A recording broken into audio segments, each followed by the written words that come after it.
حضرت انس بن مالک رضی اللہ تعالیٰ عنہ سے روایت ہے کہ رسول اللہ صلی اللہ علیہ وآلہ وسلم نے فرمایا، جنت میں ایک بازار ہے جس میں وہ اہل جنت ہر جمعہ کو آیا کریں گے، تو اس روز شمال کی ایسی ہوا چلے گی جو ان کے چہروں پر اور ان کے کپڑوں پر پھیل جائے گی۔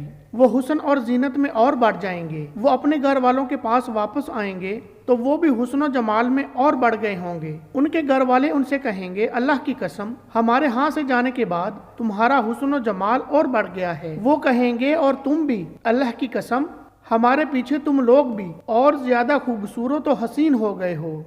نبی کریم صلی اللہ علیہ وآلہ وسلم نے ارشاد فرمایا، سب سے بہتر دن جس میں سورج نکلا جمعہ کا دن ہے۔ اسی دن آدم کو پیدا کیا گیا، اسی دن انہیں جنت میں داخل کیا گیا، اسی دن انہیں جنت سے نکالا گیا، اور قیامت بھی اسی دن قائم ہوگی۔